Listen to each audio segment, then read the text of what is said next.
It's a super bloom. It's a super super bloom. It's a super bloom. It's a super super bloom. It's a super what? It's a super super bloom. Wake up, wake up, wake up, wake up, wake up, wake up, wake up. Super bloom is a rare phenomenon in the California desert when hundreds of thousands of colorful wildflowers pop up after more than a decade of dormancy. The magic of this vibrant blooming is mostly strong winds and lots of rain.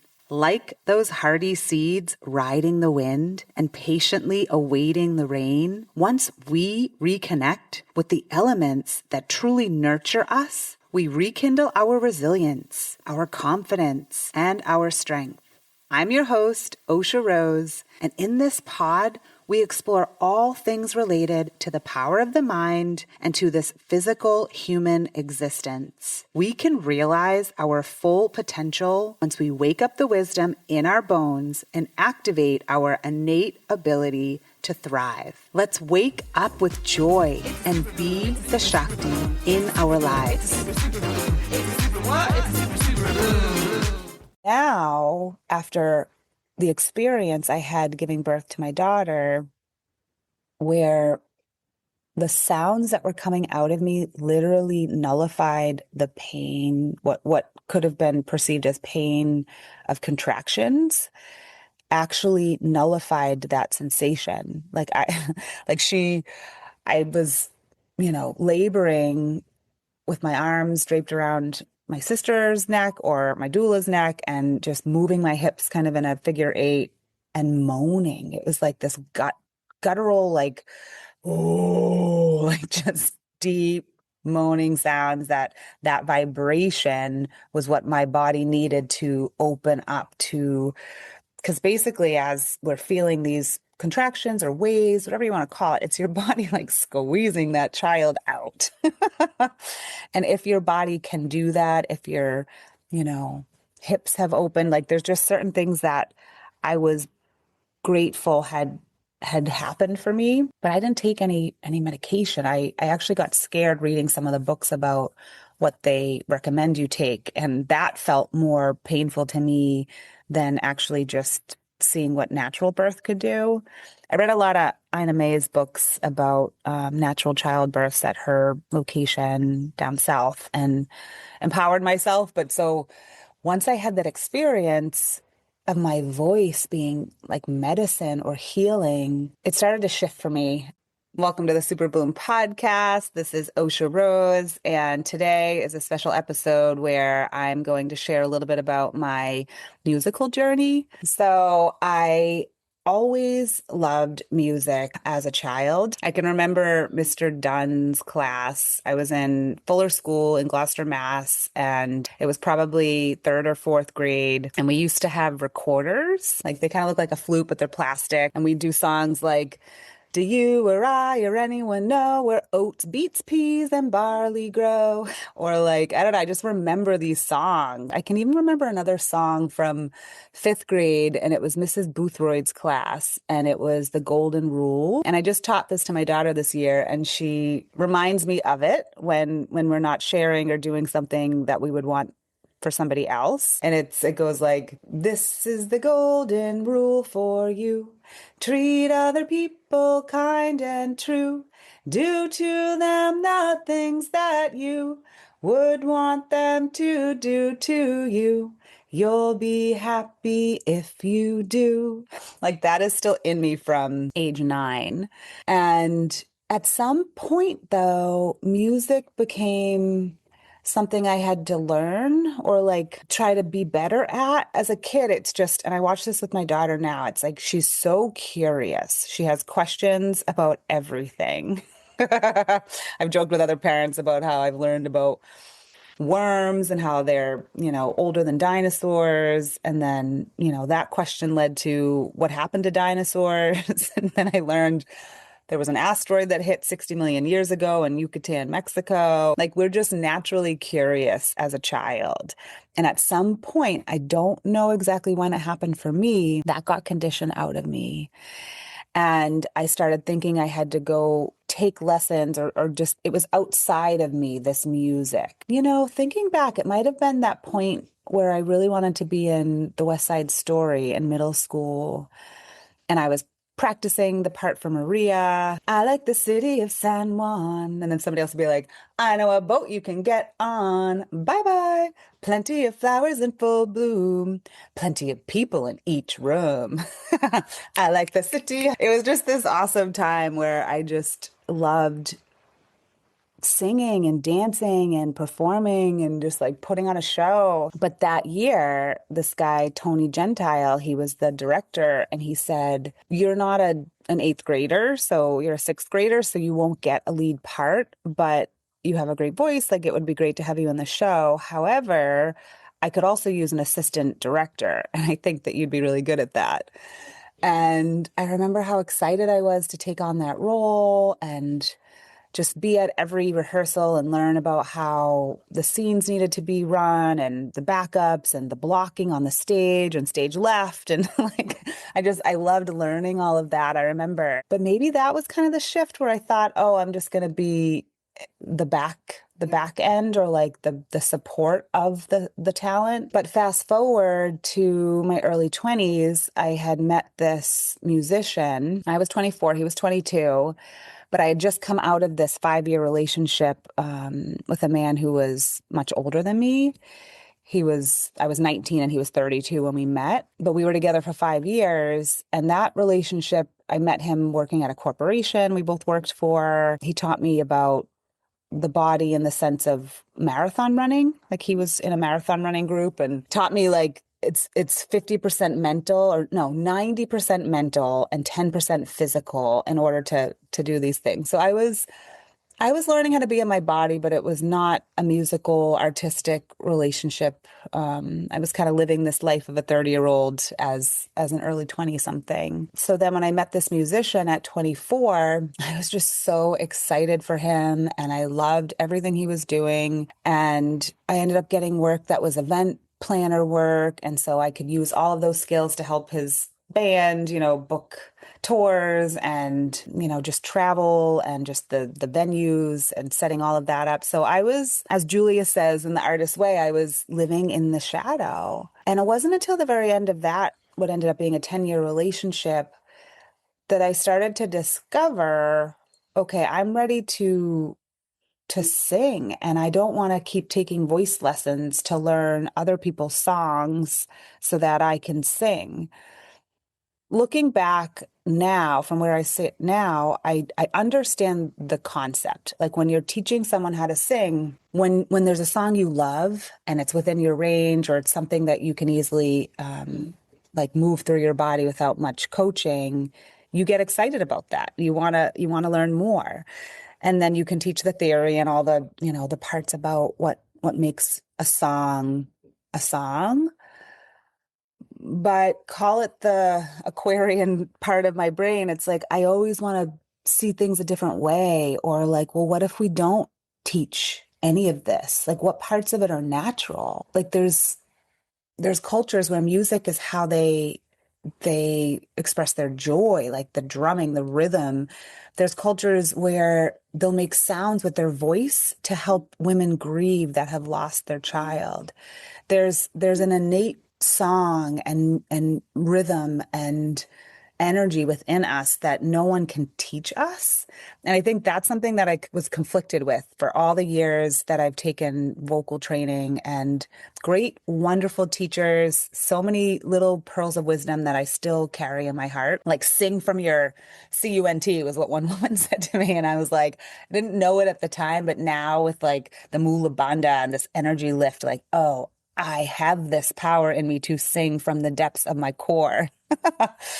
And I also feel like learning covers helps me determine or discover what I can do with my voice. There's all this kind of opening up that's happening for me now as I'm learning how to accompany myself with my ukulele. But at the end of that 10-year relationship with the musician, I was invited by him to sing. He was asking me to be on some of the musical albums he was creating. And I was so judgmental of my voice, and I just wasn't ready. Now, after the experience I had giving birth to my daughter, where the sounds that were coming out of me literally nullified the pain, what could have been perceived as pain of contractions, actually nullified that sensation. Like I like I was,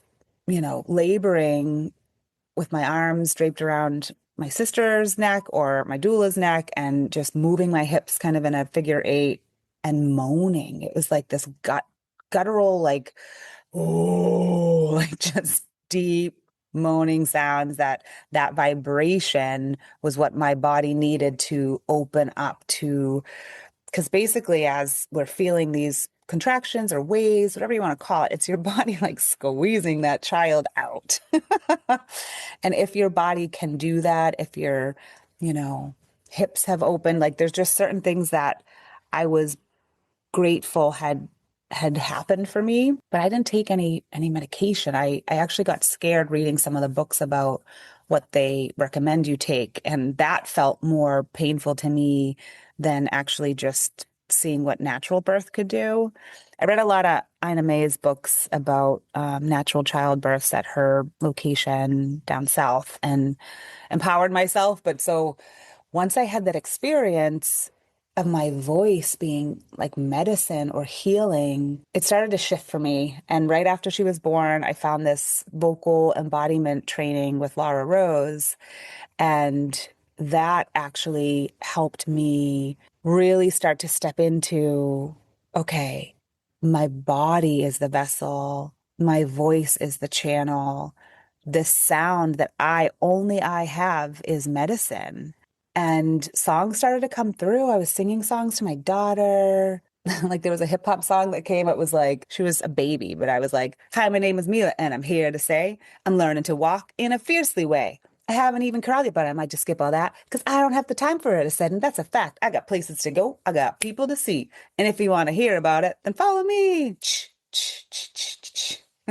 There's three more verses, and she knows this song now, and she's like a super like just freestyler, and I love hearing her sing like her version of it now.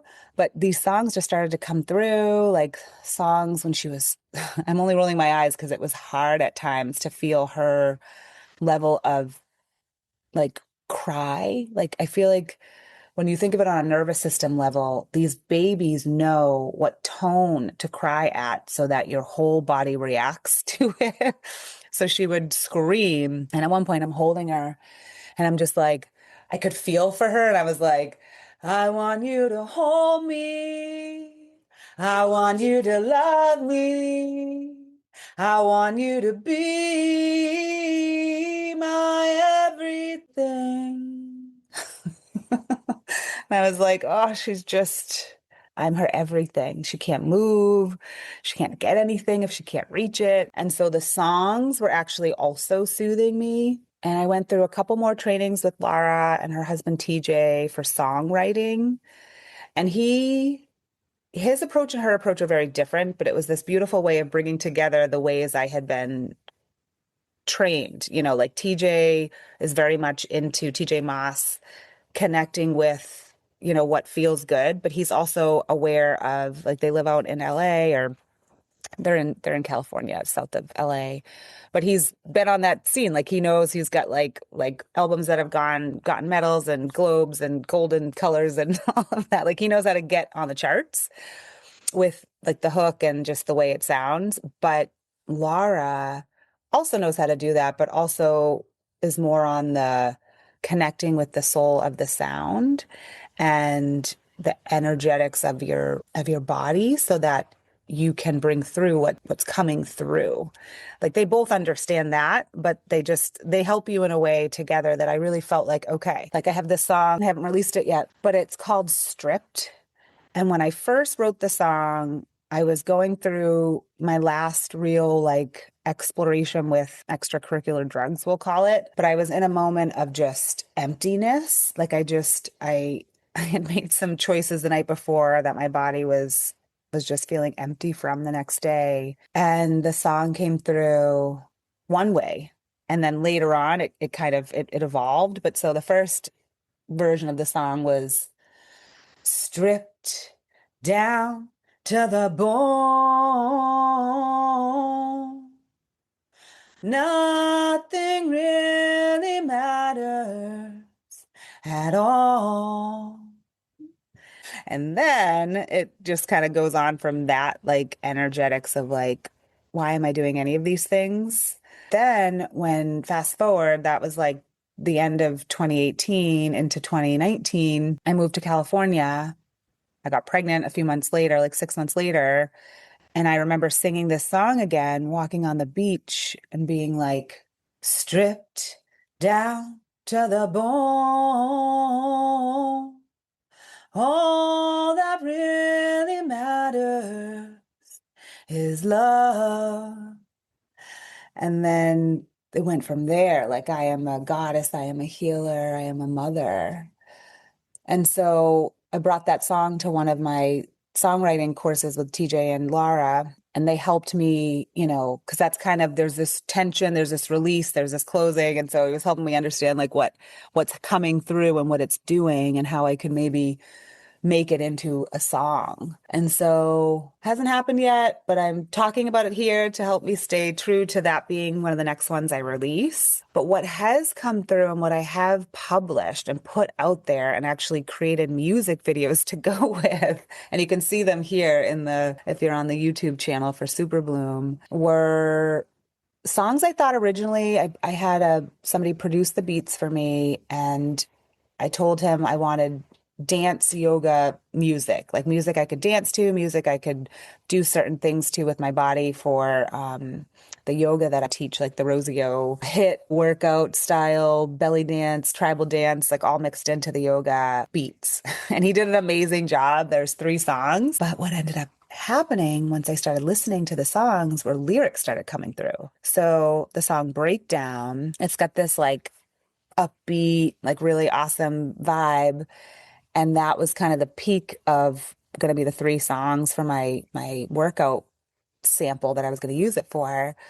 But these words started coming through like, don't funk around, just break it down. Don't funk around, just break it down. Don't funk around, just break it down. Don't break it down.